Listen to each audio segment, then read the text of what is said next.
నమస్తే, welcome to our channel. తిరుమలలో ఏదైతే తొక్కిసలాట జరిగిందో ఆ క్షతగాత్రులను పరామర్శించేందుకు వైసీపీ అధినేత జగన్మోహన్ రెడ్డి స్విమ్స్ ఆసుపత్రికి వెళ్లిన సంగతి తెలిసిందే. మరి ఈయన ఆసుపత్రికి వెళ్లి చంద్రబాబు గారిని తిట్టించడానికి, కూటమి ప్రభుత్వం మీద బురద జల్లడానికి అక్కడ కొందరికి డబ్బులు ఇచ్చారనే వార్తలు వస్తున్నాయి. మరి ఇందులో ఎంత వాస్తవం ఉందో తెలుసుకునే ప్రయత్నం చేద్దాం. దీన్ని పూర్తిగా విశ్లేషించడానికి మనతో పాటుగా ఉన్నారు ప్రముఖ రాజకీయ విశ్లేషకులు అరసిమేలి శ్రీనివాస్ గారు. వారిని అడిగి పూర్తి వివరాలు తెలుసుకుందాం. సార్ నమస్తే. సార్ ఏదైతే తిరుమల ఘటన జరిగిందో ఆ క్షతగాత్రులను పరామర్శించేందుకు జగన్మోహన్ రెడ్డి ఆసుపత్రికి వెళ్ళిన సంగతి తెలిసిందే సార్. మరి అక్కడ కూటమి ప్రభుత్వం పైన బురద జల్లే ప్రయత్నం చేసినట్లు కూడా వార్తలు వస్తున్నాయి. అక్కడ కొంతమందికి డబ్బులు ఇచ్చి ప్రభుత్వం మీద, చంద్రబాబు గారి మీద విమర్శలు చేయమని చెప్పినట్టుగా అవన్నీ కూడా సీసీ కెమెరాల్లో రికార్డ్ అయినట్టుగా కూడా వార్తలు వస్తున్నాయి. సార్ దీని మీద మీ అభిప్రాయం ఏంటంటారు? ఇప్పుడు ఆ దుర్ఘటన జరిగింది, ఆ క్షతగాత్రులు అందరూ హాస్పిటల్లో ఉన్నారు. మరణించిన వాళ్ళు సానుభూతి చెప్పడానికి చంద్రబాబు నాయుడు గారు, పవన్ కళ్యాణ్ గారు అందరూ వచ్చారు. పార్టీకి సంబంధించిన, ప్రభుత్వానికి సంబంధించిన అధికారులు, మంత్రులు అందరూ వచ్చారు. వచ్చి వాళ్ళందరినీ పరామర్శ చేశారు. చంద్రబాబు నాయుడు గారు అయితే 1-to-1 మాట్లాడారు. వాళ్ళు సారీ చెప్పి అసలు ఎలా జరిగితే బాగుంటుంది, ఏం జరిగింది అని వివరాలు, రేపు ఏం చేస్తే బాగుంటుంది, సౌకర్యంగా ఉందా, అలా ఏం చేయాలి, రకరకాలుగా ఆయన విద్యార్థిగా, సాటి పౌరుడిగా వ్యవహరించాడు, ముఖ్యమంత్రిగా కాకుండా. అలాగే ముఖ్యమంత్రిగా వాళ్ళకి వరాలు కూడా ఇచ్చాడు, నష్టపరిహారం ఇచ్చాడు. ఈ లోపల జగన్మోహన్ రెడ్డి వచ్చాడు. అతను నైజం ఎలాంటిదంటే, చాలా బాగా సంబరం జరుగుతుంది అనుకోండి, అతని ఇంట్లో ముసుగుదనేసి పడుకుంటాడు. ఎవరన్నా దుర్ఘటన జరిగింది అనుకోండి వచ్చేస్తాడు. ఎవరన్నా చనిపోయారంటే అతనికి ఆకలి పెరిగిపోద్ది. రాబందులు లాగటమాట. రాబందులు శవాలను చూస్తే ఎలాగైతే వచ్చేస్తాయో అలాగ వస్తాడు. అతనికి అలవాటు అయిపోయింది ఫస్ట్ నుంచి కూడా. అతని రాజకీయమే శవరాజకీయం. సానుభూతి మీద, శవరాజకీయం మీద, శవాల మీద, హత్యల మీద, ఇలాంటి దాన్ని అడ్డం పెట్టుకుని ఏడుపు మొహం వేసుకుని ఓదార్పు అని అదని ఇదని దాని మీద అతను అలవాటు పడిపోయాడు. వీళ్ళు ఏం చేశారు, ఇప్పుడు అక్కడ జరిగింది ఏంటి మీకు ఇక్కడ మీరు గమనించండి. చంద్రబాబు నాయుడు గారు వాళ్ళని బాధితుల దగ్గరికి వెళ్ళి మాట్లాడుతున్నప్పుడు, క్షతగాత్రుల హాస్పిటల్లో మీరు చూడండి ఆ వీడియో. సార్ మాకు మీరంటే చాలా గౌరవం అండి, మీరంటే అభిమానం అండి అని చెప్తున్నారు వాళ్ళు. మామూలుగా అయితే ఏం చేయాలి, తిడతారు కోపంతో. అంటే ప్రభుత్వం మీద వాళ్ళకి ఎవరికి కోపం లేదు. ఇది అనుకోకుండా ప్రమాదం జరిగింది, డెఫినెట్గా కొంతమంది అధికారులు బాధ్యత వహించాల్సిందే. ఎందుకంటే అవకతవకగా దాన్ని నిర్వహించారు. ఆ జేఈఓ కానీ అక్కడ కింద ఉన్న పోలీస్ సిబ్బంది కానీ, అక్కడ ఉన్న జేఈఓ గౌతమిరెడ్డి కానీ ఖచ్చితంగా వీళ్ళు బాధ్యులే. కానీ మరి వాళ్ళు ప్రభుత్వాన్ని నిందించకుండా చంద్రబాబు నాయుడు గారిని దగ్గర చాలా సానుకూలంగా మాట్లాడుతున్నారు.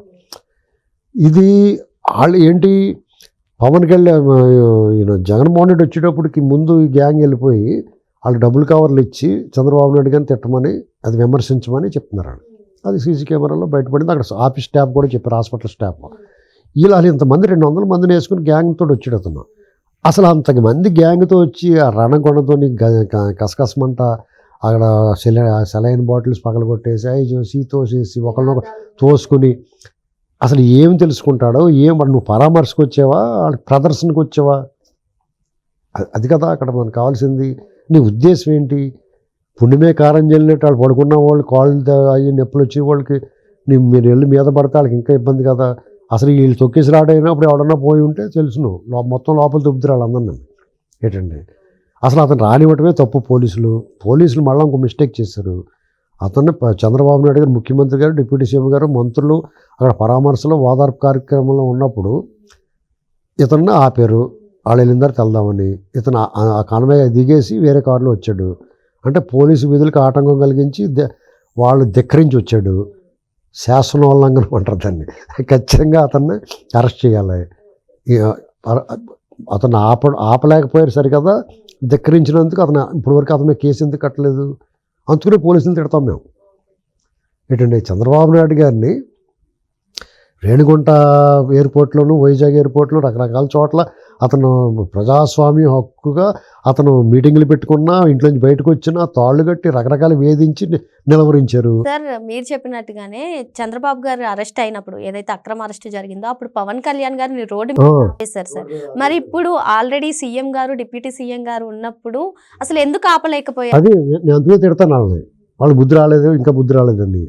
మరి ఉత్తరే తిడతామా? మనకేం సరదా వాళ్ళంటే కోపమా? మనకి ఇంత దద్దమ్మల్లాగా ఎందుకు వ్యవహరిస్తున్నారని చెప్పి అడుగుతాం. ఇప్పటికీ కేసు నమోదు చేయలేదు. ఎందుకు చేయలేదు? మిమ్మల్ని ఎవరు వద్దన్నారో మీకు చెప్తారా కేసు పెట్టమని, లేకపోతే వద్దని చెప్పాలా? మీకు సుమోటోగా స్వీకరించలేదా? మీకు జ్ఞానం లేదా?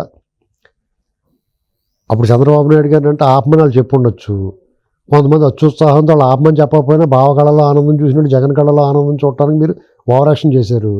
ఇప్పుడు కనీసం చట్టాన్ని తన పని తాను చేసుకునివ్వండి. జగన్ పని చేయటం ఏంటి మీరు? పైగా వాళ్ళు వెళ్ళిన వాళ్ళందరూ కూడా డబ్బులు ఇచ్చి తిట్టించడం ఏంటండి? నిజంగా వాళ్ళకి బాధ వస్తే తిడతారు. అప్పుడు నువ్వు ఓదార్పి వాళ్ళు బాధపడ్డారనుకో, నిజంగానే అన్యాయం జరిగింది, చంద్రబాబు వాళ్ళు ఇలా జరిగింది అని చెప్పి అన్నారనుకో, అవును నువ్వు మార్చుకోవా బాబు, ఇలా నీ వల్ల జరిగిందని చెప్పు. నువ్వు అనిపించడం ఏంటి? నీ ఎప్పుడు బతుకు కుట్రేనా? నీ బతుకంతా కుట్రేనా? 6 నెలలు అవ్వలేదు నువ్వు ఓడిపోయి కాంట్రాక్ట్ చుమ్మేసి ఇంటికాడ పాడేసరికి అంత ఒప్పు పట్టవా? వీళ్ళు కూడా తప్పులు చేస్తారు ఏదోటి. జనం ఇప్పటికీ కూడా జగన్ అంటే అసహించుకుంటున్నారు. జగన్ ముఖం చూడటానికి ఇష్టపడతలేదు. వాళ్ళ తొట్టి గ్యాంగ్ తప్ప ఎవరున్నారు అతనికి? ఆ గ్యాంగ్ ఎలాగ ఉంటారు? Psycho gang. ఎక్కడికి వెళ్ళినా వస్తారు వాళ్ళు. మీకు జేబులే చూసుకొని జాతక జేబులు కూడా వేస్తారు వాళ్ళ బ్యాచ్. ఏంటండి ఇప్పుడు ఇక్కడ ప్రభుత్వం మీద కోపం ఉంది చాలామందికి. ఆ కోపం ఎందుకు అనుకుంటున్నారు? జగన్ వాళ్ళు ఎందుకు వదిలేసారన్న కోపం అంతే. మీరేం పథకాలు ఇవ్వట్లేదని, లేకపోతే ఇసుక ఇవ్వట్లేదని, పెన్షన్లు ఇవ్వట్లేదని, జీతాలు ఇవ్వట్లేదని, పరిపాలన సరిగ్గా చేయట్లేదని, లేకపోతే అభివృద్ధి చేయట్లేదని, అమరావతి కడతలేదు, పోలవరం, ఈ కోపం ఎవరికి లేదు. మీరు ఎలాగా కడతారు? బ్రహ్మాండం కట్టండి బాబు అంటున్నారు. ఆ ఇసుక పాలసీ, మద్యం పాలసీ, ఎన్ని పాలసీల వల్ల జనాలకి రిలాక్స్డ్గా ఉన్నారు. ఆ ల్యాండ్ టైటిల్ యాక్ట్ తీసేసిందారు, బోల్డ్ రిలాక్సేషన్ వచ్చేసింది. స్వేచ్ఛగా ఉన్నారు, హాయిగా పడుకుంటున్నారు తినేసి. శోభనం కథ ఒళ్ళు వస్తారు కూడా వాళ్ళందరూ ఉన్నాయి. ఇలాంటి పరిస్థితుల్లో జగన్మోహన్ రెడ్డి డబ్బులు ఇచ్చి తిట్టించాల్సిన పరిస్థితి గతిపెట్టింది చూసావా? ఇప్పుడు నాగార్జున గారు ఒక సినిమా ఉంటుంది, కింగ్ సినిమా అని.